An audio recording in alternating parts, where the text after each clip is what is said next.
গরু কুরবানি করে সেই গরুর জীব মৃত লোকটির শরীরে স্পর্শ করাতে মৃত লোকটি জীবিত হয়ে উঠল এবং তাকে যে হত্যা করেছে সে তার নাম প্রকাশ করে দিয়ে আবার মৃত্যুবরণ করল। ঘটনাটি পবিত্র কুরআনের সূরা বাকারার একটি ঘটনা। চলুন তাহলে ঘটনাটি শুনে আসি। বনি ইসরাইল বংশের এক শক্তিশালী ও সাহসী যুবকের নাম ছিল আকিল বিন সোলামান। সে খুব সচ্ছল ছিল না, অতি সাধারণভাবে জীবনযাপন করত।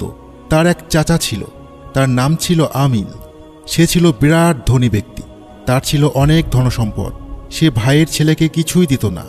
নিজের আরাম আয়েশ ও সম্পদ বৃদ্ধির চেষ্টাই ছিল তার জীবনের লক্ষ্য। যদিও সে বনি ইসরাইল বংশের লোক, কিন্তু হজরত মুসা আলাইহিসসালামের প্রতি একনিষ্ঠ আস্থাবান ছিল না। তবে হজরত মুসা আলাইহিসসালামের বিরুদ্ধবাদীদের সঙ্গেও তার সম্পর্ক ছিল না। সে নিরিবিলি জীবনযাপন করতে পছন্দ করত। তার কোনো ছেলে মেয়ে ছিল না, তাই ভাতিজা তাকে হত্যা করে তার সমুদয় সম্পত্তির মালিক হবার পরিকল্পনা করল। অনেক দিন ধরে সুযোগ সন্ধানের পরে একদিন সে তার চাচা আমিলকে হত্যা করে রাতের অন্ধকারে তার লাশ শহরের বাইরে নিয়ে ফেলে আসলো। তারপর সে চাচার সমুদয় সম্পত্তির মালিক হিসেবে চাচার বাড়িতে গিয়ে উঠল। আমিলের হত্যাকাণ্ড যেন অন্য মানুষের উপর বর্তায়, সেজন্য সে চাচার হত্যাকারীর অনুসন্ধানের ভান করে প্রতিবেশী মানুষকে দোষারোপ করতে আরম্ভ করল। সাধারণত মানুষ তার সম্মুখে কথা বলতে সাহস পেল না, যেহেতু এখন সে অনেক ধনসম্পদের মালিক এবং তার শক্তি সামর্থ্য বিরাট। তাই নীরবে তার অনুযোগ ও অত্যাচার সহ্য করে যেতে লাগল। একদা একদল লোক এসে হজরত মুসা আলাইহিসসালামের নিকট আর্জ করল, হুজুর, আমরা আকিলের অত্যাচারে জর্জরিত, অতএব আপনি আল্লাহ তাআলা নিকট দোয়া করে আমিলের হত্যাকারীকে বের করে দিন। হজরত মুসা আলাইহিসসালাম দেশের মানুষের আবেদনের পরিপ্রেক্ষিতে আল্লাহ তাআলা নিকট দোয়া করলেন। আল্লাহ তাআলা তখন হজরত জিব্রাইল আলাইহিসসালামকে পাঠিয়ে জানিয়ে দিলেন যে ভালো দেখে একটি গরু কুরবানি করে তার জিহ্বা দ্বারা মৃত ব্যক্তিকে আঘাত করলে সে জীবিত হয়ে তার হত্যাকারীর নাম প্রকাশ করে দিবে। হজরত মুসা আলাইহিসসালাম বনি ইসরাইলদের নিকট এ সংবাদ দিলেন। বনি ইসরাইলেরা বলল, তুমি কি আমাদের সাথে ঠাট্টা করে গরু কুরবানির কথা বলো? তা না হলে গরু কুরবানির সাথে মৃত্যু রহস্য উদ্ঘাটনের কি সম্পর্ক থাকতে পারে? হজরত মুসা আলাইহিসসালাম বললেন, আল্লাহ আমাকে ঠাট্টা বিদ্রুপের ন্যায় গর্হিত কাজ থেকে রক্ষা করুন।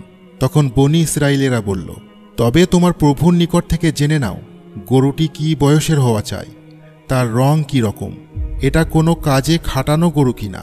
হজরত মুসা আলাইহিসসালাম আল্লাহ তাআলার নিকট থেকে জেনে নিয়ে বললেন, কুরবানির গরুটি বাচ্চা নয়, বৃদ্ধ নয়, এমন বয়সের হতে হবে, রং হলুদ ধরনের, মনোরম, দর্শক যেন দেখে তৃপ্তি লাভ করতে সক্ষম হয়।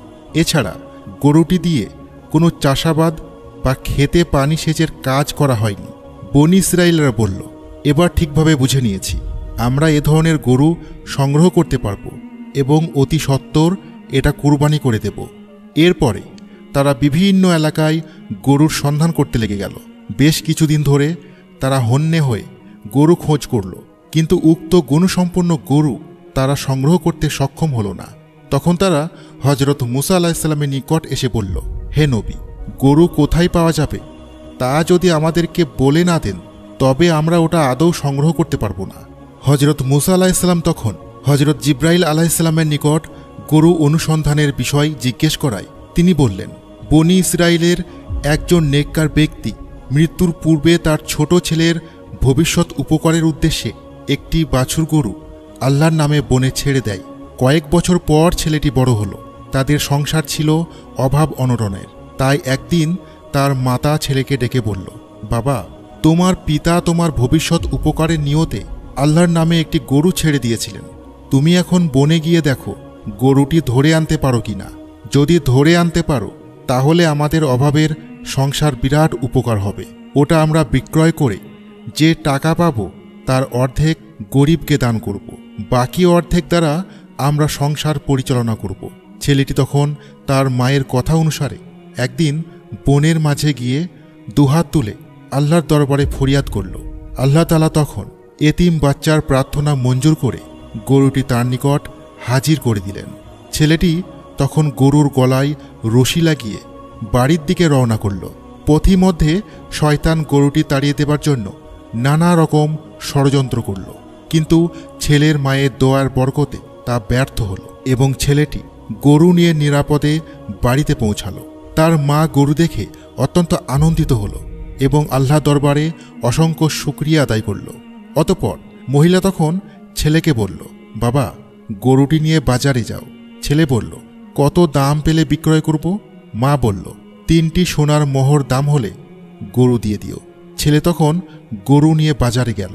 আল্লাহর হুকুমে একজন ফেরেশতা মানুষের স্রোতে সেখানে এসে ছেলের নিকট গরুর দাম জিজ্ঞেস করল। ছেলে বলল, 3টি স্বর্ণ মোহর দাম হলে গরুটি বিক্রয় করব। লোকটি বলল, আমি এর দাম 6টি স্বর্ণ মোহর দিতে চেয়েছিলাম। ছেলেটি বলল, আমার মা আমাকে 3টি স্বর্ণ মোহরের বদলে বিক্রয় করতে বলেছেন।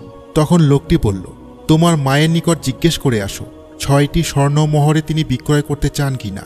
ছেলেটি তখন দৌড়ে এসে তার মায়ের নিকট ঘটনাটি বলল। তার মা খুশি হয়ে বলল, বাবা, সবই আল্লাহ রহমত, এত দাম হবে আমি তা ভাবিনি। অতএব যদি লোকটি স্বইচ্ছায় এ দাম দিতে চায় তবে তুমি রাজি হয়ে গরু দিয়ে দাও। ছেলে এ খবর নিয়ে বাজারে এসে লোকটিকে তার মায়ের মন্তব্য জানালো।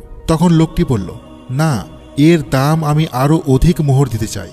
এবার তোমার মাকে পুনরায় জিজ্ঞেস করে আসো। ছেলেটি তার মায়ের নিকট এসে লোকটির দ্বিতীয়বারের কথা বলল। ছেলের মা এবার বলল, এই লোকটি মানুষ নয়, নিশ্চয় সে আল্লাহর ফেরেশতা। অতএব তুমি এবার তাকে গিয়ে বলো, আপনি যে দাম সাব্যস্ত করে দিবেন সে দামে আমরা রাজি থাকব। ছেলেটি তৎক্ষণাৎ লোকটির নিকট গিয়ে তার মায়ের শিখানো কথা বলল। তখন লোকটি বলল, বাছাধন, গরুটি আরও 2-1 দিন পরে বিক্রয় করো। হজরত মুসা আলাইহিস সালাম 2-1 দিনের মধ্যে পর্যাপ্ত দাম দিয়ে গরুটি নিয়ে যাবে। এ গরু কুরবানি করার জন্য বনি ইসরাইলের প্রতি আল্লাহ তাআলা নির্দেশ দিয়েছেন। একমাত্র এই গরুটি সে কুরবানির যোগ্য, অতএব এটাকে বাড়িতে নিয়ে যাও। ছেলেটি তখন লোকটির কথা অনুসারে গরুটিকে বাড়িতে ফিরিয়ে নিয়ে আসলো। 2 দিন পরে হজরত মুসা আলাইহিস সালাম অনুসন্ধান করতে করতে সেখানে এসে পৌঁছালেন। গরুটি দেখা মাত্র তাঁর পছন্দ হলো। আল্লাহ তাআলার বর্ণিত সকল সেফাত গরুটির মধ্যে তিনি দেখতে পেলেন। তখন তিনি গরুর দাম জিজ্ঞেস করলেন। ছেলের মা তখন বলল, হে নবী, আপনার যা ইচ্ছা তাই দিন, আমরা তাতেই খুশি হয়ে আপনাকে গরু দিয়ে দেব। তখন হজরত মুসা আলাইহিস সালাম বনি ইসরাইলদেরকে হুকুম দিলেন, এটার চামড়ায় যতগুলো স্বর্ণ মোহর ধরে বলে তোমরা মনে করো সেই পরিমাণ মোহর এ বৃদ্ধ মহিলাকে দিয়ে দাও। এ গরু সাধারণ গরু নয়, এটা আল্লাহ তাআলার আমলে প্রতিপালিত হয়েছে, অতএব এর দাম অনেক বেশি। তখন বনি ইসরাইলের লোকেরা অনুমান করে 3 ঝুড়ি স্বর্ণমোহর বৃদ্ধাকে দিয়ে গরুটি নিয়ে নিল। অতঃপর তারা নবীর উপস্থিতিতে গরুটি জবেহ করল এবং তার জিহ্বা কেটে মৃত আমিলের শরীরে স্পর্শ করায় সঙ্গে সঙ্গে সে জীবিত হয়ে বলে উঠল, হে জনগণ, তোমরা সাক্ষী থাকো, আমাকে অন্য কোনো লোকে হত্যা করেনি। আমার ভাতিজা আকিল আমার ধনসম্পদ আত্মসাতের লোভে আমাকে হত্যা করেছে। আল্লাহ তাআলা যেন তার বিচার করেন। এ কথা বলে সে পুনরায় মৃত অবস্থায় পড়ে গেল। সকল মানুষ আমিলের কথা শুনল। অতঃপর হজরত মুসা আলাইহিস সালাম আকিলকে হত্যা করে তার সকল সম্পদ গরিবের মধ্যে বিতরণের হুকুম দিলেন। জনসাধারণ তখন হজরত মুসা আলাইহিস সালামের আদেশ অনুসারে আকিলকে ধরে হত্যা করল। অতঃপর তার সকল ধনসম্পদ গরিবের মাঝে ও যাদের প্রতি আকিল জুলুম অত্যাচার করেছিল তাদের মাঝে বিতরণ করে দিল।